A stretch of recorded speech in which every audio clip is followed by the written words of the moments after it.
अलंकार जी, आज की जो साखी है वो बहुत ही दिलचस्प है। इसे पूरा जरूर सुनिए। एक गांव में धनी नाम राम का एक साहूकार रहता था। वो गांव में गरीब और जरूरतमंद लोगों को ब्याज पर पैसा देता था।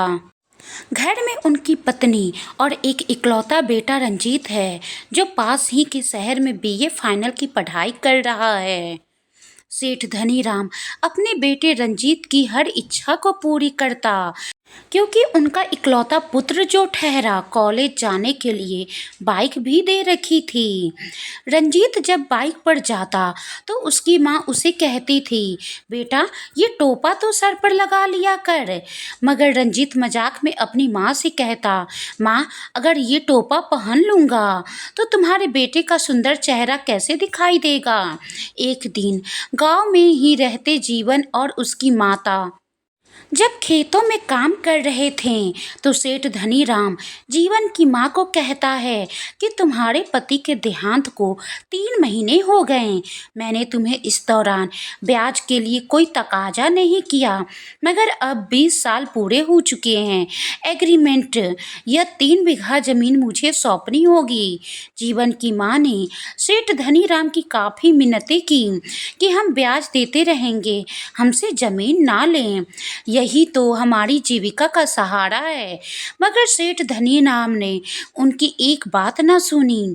उसके बाद जीवन और उसकी माता शहर आ गए और मेहनत मजदूरी कर अपना पेट पालने लगे।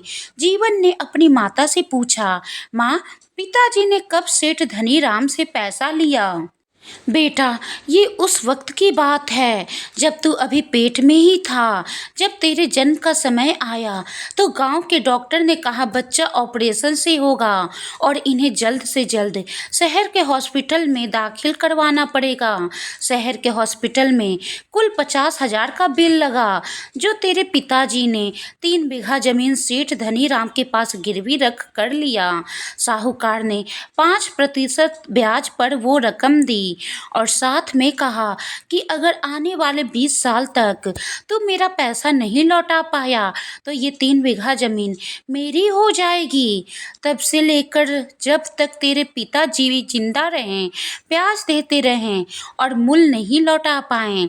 जब कभी उम्मीद होती थी इस बरस अच्छी फसल होगी तो कुछ न कुछ साहूकार को लौटा देंगे, मगर कोई ना कोई आफत आ जाती।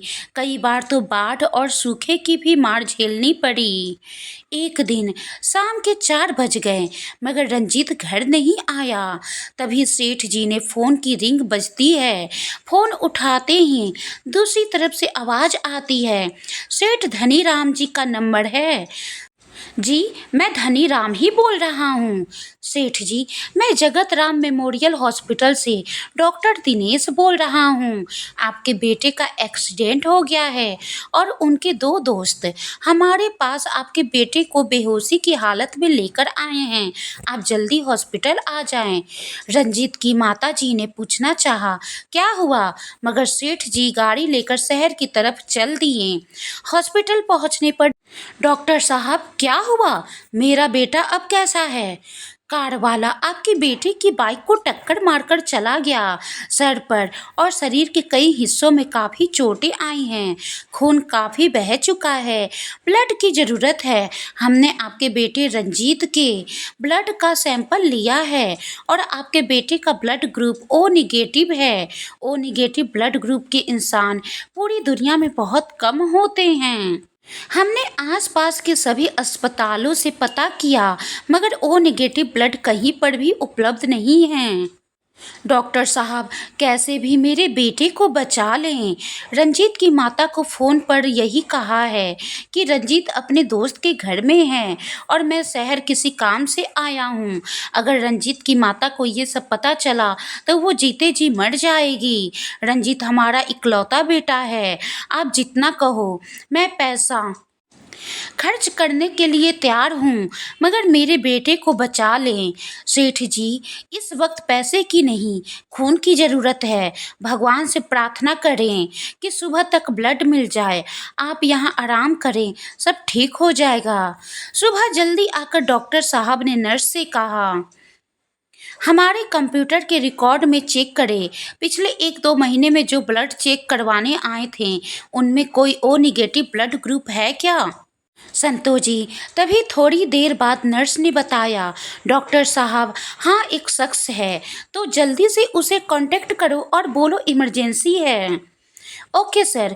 कुछ घंटे बाद डॉक्टर साहब ने उस कमरे में आकर जहां सेठ धनीराम आराम कर रहे थे, उनको बताया, मुबारक हो सेठ जी, आपका बेटा अब खतरे से बाहर है।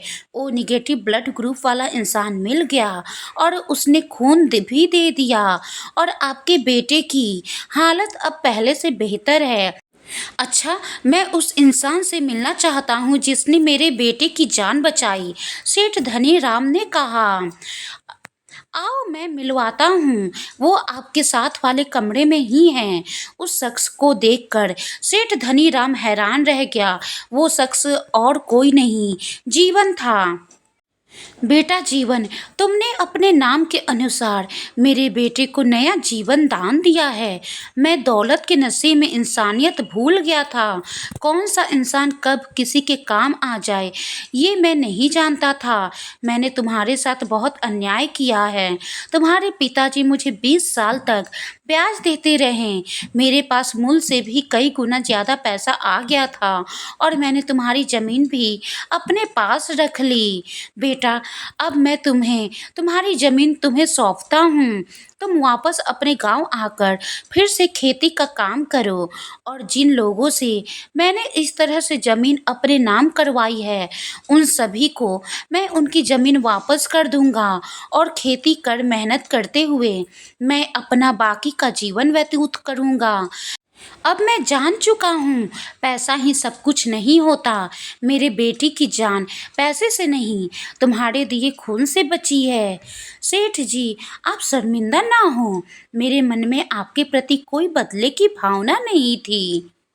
मैंने अपना फर्ज निभाया है। अगर मेरे दिए खून से किसी की जान बचती है तो मैं अपने आप को भाग्यशाली मानता हूँ। खूनदान तो महादान होता है। कुछ दिनों बाद जीवन अपनी माता के साथ फिर से अपने गांव वापस आ गया और फिर से अपनी जमीन पर खेती करने लगा। खून देकर किसी की जान बचाना सबसे बड़ा पुण्य का काम है। संतो जी, बाबा जी ने भी यही कहा है कि खून नालियों में नहीं बल्कि नाड़ियों में बहना चाहिए। संतो जी, इस साखी को लेकर आपकी क्या राय है? कमेंट बॉक्स में ज़रूर बताइएगा। धन्य निरंकार जी।